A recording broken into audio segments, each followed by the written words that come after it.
Hello बच्चों, कैसे हो आप सब। मैं हूं रॉबिन सर, आपका मेंटर एंड फिजिक्स गाइड। मैं आपका ग्रो भारत के इस चैनल पर स्वागत करता हूं। हमारा ये चैनल डेडिकेटेड है एजुकेशन और स्टूडेंट से रिलेटेड सारे इश्यूज पर। और यहाँ पर बच्चों हम जो भी वीडियोस पोस्ट करते हैं ये कंप्लीटली फ्री होते हैं, इनका कोई चार्ज नहीं लिया जाता। कोई भी कोर्स ऑफर करेंगे हम, उसका कोई चार्ज नहीं होगा। और साथ ही साथ यहाँ पर सारे videos completely free of ads होंगे। ओके बच्चों, तो आज का हमारा जो शॉर्टकट है, जो एक ट्रिक है, that is related to kinematics in ray optics. अब ये एक अलग ही एप्लीकेशन है काइनेमेटिक्स का हमारा रे ऑप्टिक्स में। जब या तो ऑब्जेक्ट मूव करे या मिरर मूव करे, तो इन दोनों केसेस में इमेज की वेलोसिटी कैसी होगी हमें ये देखना।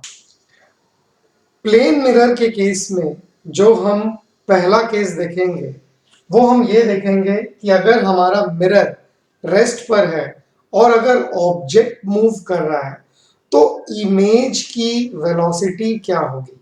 तो यहाँ पर ध्यान क्या देना है कि इमेज की हम स्पीड नहीं बोल रहे हैं, इमेज की हम वेलोसिटी बोल रहे हैं। मतलब हमको डायरेक्शन का भी ध्यान रखना है।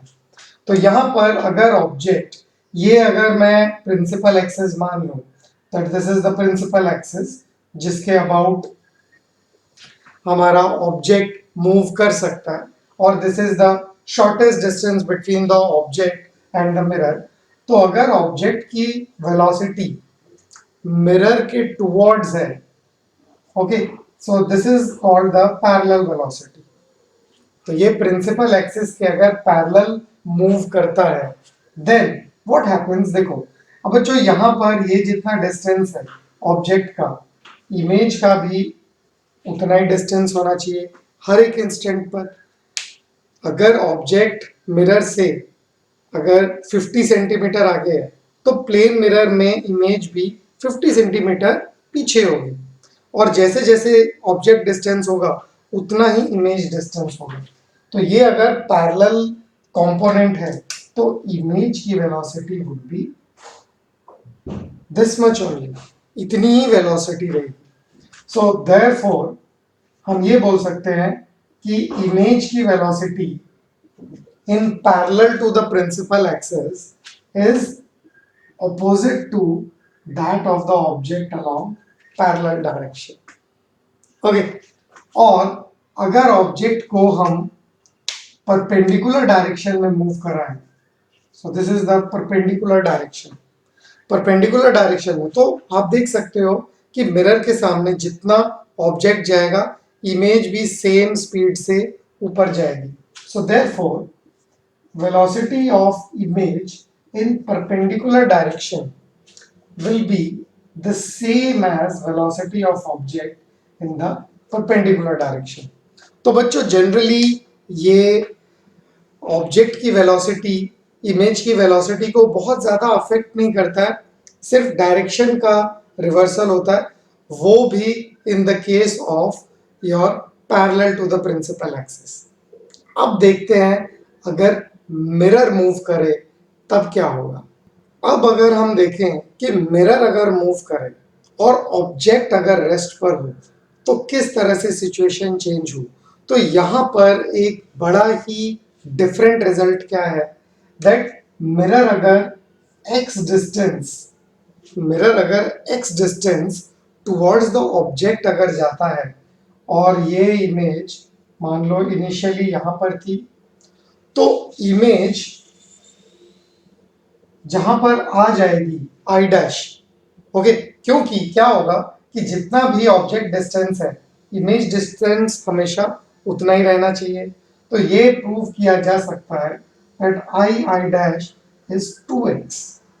इसका मतलब अगर मिरर ऑब्जेक्ट की तरफ अलोंग द प्रिंसिपल एक्सिस जाती है तो इमेज डबल द वेलोसिटी से जाती है।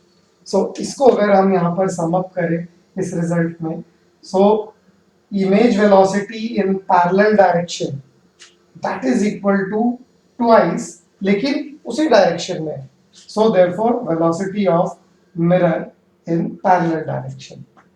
ओके और दूसरी चीज, अगर मिरर इस डायरेक्शन में मूव करता है तो आप ये इमेजिन कर सकते हो कि आपके पास एक प्लेन मिरर है और यहाँ पर एक ऑब्जेक्ट है, ठीक है, उसकी इमेज इस तरफ है।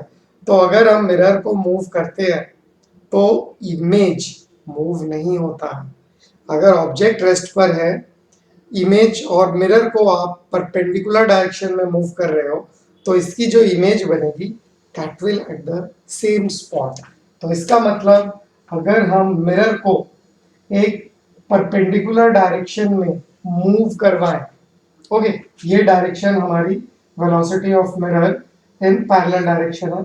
अगर velocity of mirror in perpendicular direction में हम निकालें तो उसका कोई भी इफेक्ट नहीं पड़ता।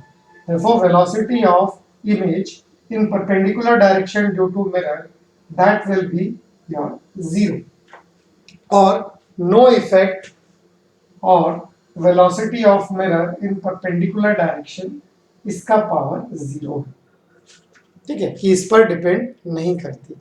अब एक एग्जाम्पल से इस रिजल्ट को समझ लेते हैं। अब अपनी अंडरस्टैंडिंग को समझने के लिए एक सिंपल सा हम एग्जाम्पल लेते हैं, क्योंकि एग्जाम्पल से ही आपकी थ्योरी, आपकी अंडरस्टैंडिंग टेस्ट होगी और वो बहुत ज़्यादा ज़रूरी है। तो फंडा क्या है, अगर ऑब्जेक्ट की वेलोसिटी ये गिवन है 3 i कैप इस डायरेक्शन में, 4 j कैप इस डायरेक्शन में, ओके, और similarly mirror is -2 i cap इस डायरेक्शन में और +2 j cap in the y axis. तो सबसे पहले हमको इसमें पैरेलल और परपेंडिकुलर कंपोनेंट्स देखने होंगे कि कौन सा पैरेलल कंपोनेंट है और कौन सा परपेंडिकुलर कंपोनेंट है। तो आओ देखते हैं। तो इसमें जो ये कंपोनेंट है 3 i cap, so this 3 meter पर सेकेंड ये पैरेलल कंपोनेंट है और parallel component of object velocity का नेगेटिव हो जाता है। सिमिलरली मिरर का जो ये कंपोनेंट है दैट इज योर -2 मीटर पर second, but in negative x axis ये पैरेलल कंपोनेंट है। तो हम इन दो पैरेलल कंपोनेंट्स को सीधा सीधा ऐड कर देंगे एज पर this result with our superposition principal.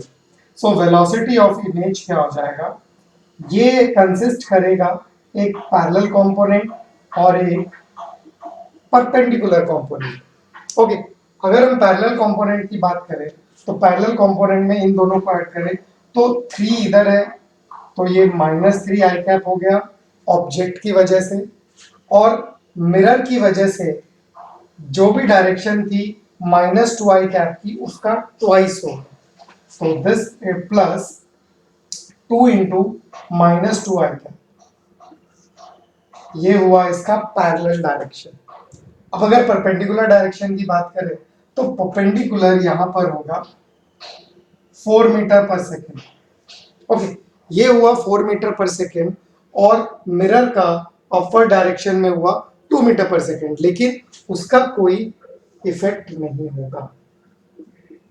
Okay, तो इन दोनों को वापस अगर हम इस रिजल्ट में देखें तो क्या हो जाएगा, परपेंडिकुलर कंपोनेंट विल बिकम ये 2j कैप, ये 4 है तो इसका 4 हो जाएगा 4j कैप, और इसका कोई इफेक्ट नहीं आएगा, मिरर का परपेंडिकुलर डायरेक्शन में कोई इफेक्ट नहीं आएगा। तो ये इसका वेलोसिटी हो जाएगा -3 plus -4 -7 i cap plus 4j cap. So that would be the direction of the image. तो इमेज का ये -7 मीटर पर सेकेंड और ये +4, तो यहाँ पर अगर ड्रॉ करें तो ये 4 मीटर पर सेकेंड, तो ये हो जाएगी इमेज की वेलोसिटी।